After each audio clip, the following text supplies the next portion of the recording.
शेतकरी बंधूंनो, आपल्या परिसरामध्ये आता बऱ्यापैकी पॉलीहाऊसमधील आणि शेडनेटमधील संरक्षित शेती केली जाताना दिसते आहे।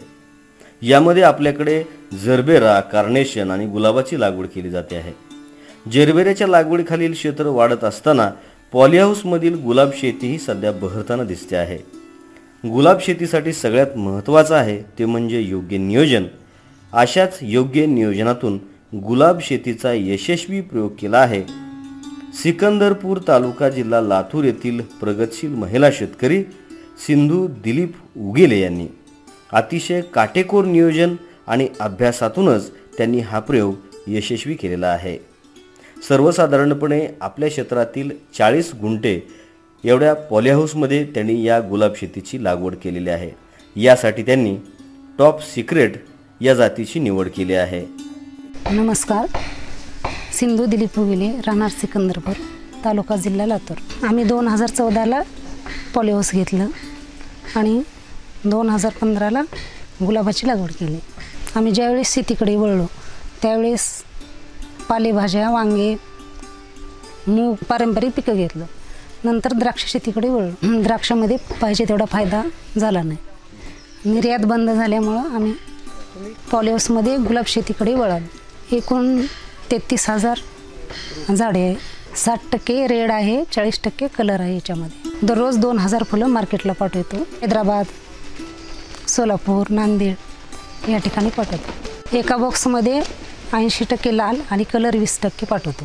त्याचे पेमेंट ऑनलाईन मिळतं। योग्य नियोजन, व्यवस्थापन व्यवस्थित केलं गुलाब शेती परवडणारी आहे। तंत्रशुद्ध पद्धतीनं करता येतं का बघूया, या हिशोबाने आम्ही पॉलीहाऊस उभा केलं। त्यामध्ये महत्त्वाचं आहे की पॉलीहाऊसमध्ये ज्या गोष्टी मेंटेन होतात ते ओपन फील्डवरती होत नाही। ह्युमिडिटी, वेट आणि टेम्परेचर या काही प्रमाणामध्ये पॉलीहाऊसमध्ये मेंटेन होतं, पण इतर ठिकाणी ते मेंटेन होत नाही। ओपन फील्डमध्ये किंवा शेडनेटमध्ये जे पॉलीहाऊसमध्ये होतं ते शेडनेटमध्ये होत नाही, आणि जे शेडनेटमध्ये होतं ते पॉलीहाऊसमध्ये होत नाही। या सगळ्या गोष्टीचा ताळमेळ घेऊन त्याच्यावर बऱ्याचशा लोकांशी चर्चा करून आम्ही हे पॉलीहाऊस उभा केलं। आणि पॉलीहाऊस उभा करण्यामागचा उद्देश हा होता की टेक्निकली काय असतं, झाड काय असतं आणि झाडांना काय लागतं, टेम्परेचर किती लागतं, या सगळ्या गोष्टीचा तंतोतंत जर अभ्यास झाला तर पॉलीहाऊस मला वाटतं की पश्चिम महाराष्ट्रातच सक्सेस आहे असं नाही। मराठवाड्यासारख्या ठिकाणी 40-42 डिग्री टेम्परेचरमध्ये सुद्धा आपण सक्सेस करू शकतो। हे सगळ्यात महत्त्वाची गोष्ट हे आहे की पाणी आणि टेम्परेचर ह्या दोन गोष्टी खूप महत्त्वाच्या। मराठवाड्यातलं पाणी हे खूप क्षारयुक्त आहे। सल्फरिक सोडियम असेल, ह्या सगळ्या गोष्टी खूप त्रासदायक होतात। आणि गुलाबाची शेती ही खूप टेक्निकली सेन्सिटिव्ह आहे, कारण तिला कुठल्याच गोष्टी सहन होत नाहीत। इवन पाणी जास्त झालं तरी सहन होत नाही, पाणी कमी पडलं तरी सहन होत नाही, आणि क्षारयुक्त पाणी असलं तरी सहन होत नाही। ज्या व्यक्तीने गुलाबाची शेती केली आहे ते कुठल्याही शेतीत मागे राहील असं मला वाटत नाही।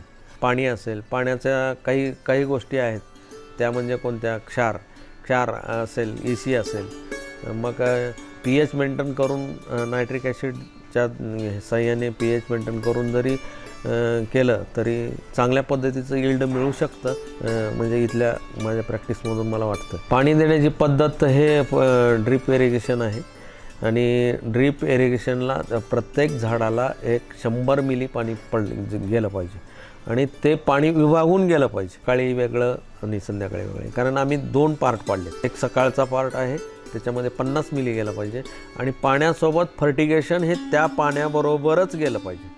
या सगळ्या गोष्टीचं महत्त्वाचं तंत्र आहे। व्यवस्थित जर हँडल केलं तर चांगलं आहे। आज आम्ही 2 पार्ट पाडलेत, एक A टँक आणि एक B टँक। A टँक नावाचा जो खत आहे तो नायट्रेट, कॅल्शियम नायट्रेट हे गुलाबाला खूप लागतं आणि बरंचसं कॅल्शियम लागतं। कॅल्शियम नायट्रेट 13,045 आणि प्लस फेरस हे A टँकमध्ये येतं, आणि B टँकमध्ये 12 0050 magnesium, zinc, boron, manganese, sodium मिलीब्लोराइड ह्या खतं येतं। सकाळी A टँक देतो निम्म्यात करून, आणि दुपारी B टँक देतो। म्हणजे झाडाला जर म्हणजे ह्युमनसारखंच आहे झाडाचं सुद्धा, ए टँक आणि बी टँक एकत्र केलं तर ते योग्य नाही, कारण ए टँक आणि बी टँकमधले जे खतं आहेत ते वेगळ्या वेगळ्या गुणधर्माचे आहेत. ते एकत्र केलं की मग त्याचा साका बनतो आणि ते झाडांना पूरक होत नाही. म्हणून आम्ही सकाळी ए टँक देतो आणि संध्याकाळी 5 वाजता बी टँक देतो. एक विशेष महत्त्वाचं आहे की आमच्या इकडच्या पाण्यात बोरचं पाणी आहे, अवेलेबल पाणी बोरचं आहे आणि ते पाणी स्टोअर केल्यानंतर त्या पाण्याचा pH खूप वाढतो, EC खूप वाढतो. मग ते जर पाणी मेंटेन करायचं म्हटलं की खूप खर्च येतो आणि या खर्च टाळण्यासाठी आम्ही काय केले, जे पॉलिहाऊसवरती पाऊस पडतो ते पाणी स्टोअर करतो. पंपानं उचलून 1 कोटी लिटरच्या ह्याच्यामध्ये टँकमध्ये साठवतो पावसाळ्यात. आणि ज्यावेळेस पावसाचं नॅचरल पाणी जर आम्ही गुलाबाला दिलं तर निश्चितच फुलाची क्वालिटी, झाडाचं मेंटेन जे आहे ते खूप चांगल्या पद्धती, सुव्यवस्थित पद्धतीचं राहतं आणि आम्हाला जे pH मेंटेन करायचा खर्च आहे तेवढ्या पावसाळ्याच्या काळात तेवढा वाचतो. कारण साधारणतः 10-15 हजार लिटर पाणी pH मेंटेन करायचं म्हटलं तर 1,000-1,500 रुपये खर्च येतो, तो खर्च वाचतो. हार्वेस्टिंग झाल्यानंतर अवघ्या 5 मिनिटामध्ये ते प्रीकुलिंगमध्ये येऊन पडलं पाहिजे फूल, की प्रीकुलिंग झालेलं फूल हे खूप म्हणजे 8 ते 10 दिवस टिकतं. प्रीकुलिंग न होता जर आपण पॅकिंग केली तर हे फूल टिकत नाही. सकाळी लवकरच त्याचं हार्वेस्टिंग करायचं आणि मग प्रीकुलिंगला लावायचं. प्रीकुलिंगला 4 तास लागतात. पुन्हा 2 ते 5 डिग्री सेल्सिअस कोल्ड रूमचं टेम्परेचर ठेवावं लागतं. मग प्रीकुलिंग झाल्यानंतर मग माल बाहेर काढला जातो आणि तो माल मग ग्रेडिंग होतं, मग पॅकिंग होतं. माल पॅकिंग करताना त्याचे काही पानं आणि काटे काही प्रमाणात काढावं लागतात, ते मशीनमध्ये काढून घेतलं जातं आणि नंतर मग त्याचे पॅकिंग होते. 20 फुलाचा बंच असतो, ऑर्डरप्रमाणे ते बंच टाकावं लागतात. याप्रमाणे बॉक्स बनतो आणि तो माल तसा मार्केटला पोहोचतो. शेतकऱ्यांनी जर या गोष्टीवर खूप लक्ष दिलं, फायद्याची आहे. गुलाब शेती फायद्याची उभारणी झाली पॉलिहाऊसची तर आम्हाला लातूर कृषी विभागानं खूप मदत केली. कृषी खात्याचं म्हणावं तेवढं आभार. तर शेतकरी मित्रांनो, वातावरणातला बदल आपण सर्वच अनुभवत आहे आणि यामुळं जो खरीप किंवा रब्बीमधलं जे उत्पादन अपेक्षित आहे ते उत्पादन मिळत नाही आणि यामुळे बराचसा शेतकरी शेती व्यवसायापासून दुरावत चाललेला आहे. अशा वेळेला जर आपण नियंत्रित शेती, जसं उगेली आणि नियंत्रित शेती केली गुलाबाची, तर त्या गुलाबाच्या नियंत्रित शेतीकडे जर आपण वळलात तर त्याचा फायदा निश्चितच आपल्याला चांगल्या प्रकारे होईल. कारण कमी क्षेत्रामध्ये अतिशय सूक्ष्म पद्धतीनं पाण्याचा वापर करून अन्नद्रव्य व्यवस्थापन करून त्याने गुलाबाचं उत्पादन घेतलेलं आहे. अर्थात अशा वेळेला थोडंसं आपण पॉलिहाऊसमध्ये जी पिकं घेतो आहे त्या पिकामध्ये बदल करणं गरजेचं आहे. जसं आता गुलाबाचं या ठिकाणी लागवड केलेली आहे आणि त्यांचं सध्या गुलाबाचं निर्यातसुद्धा बाहेरच्या देशामध्ये चालू आहे आणि त्यांना दरसुद्धा अतिशय चांगल्या प्रकारे मिळते. तेव्हा भविष्यात पॉलिहाऊस उभा करताना शेतकरी बांधवांना एक विनंती आहे की त्यांनी प्रचलित पिकापेक्षा थोडंसं वेगळं पीक घेऊन आपलं अधिक उत्पादन वाढवा.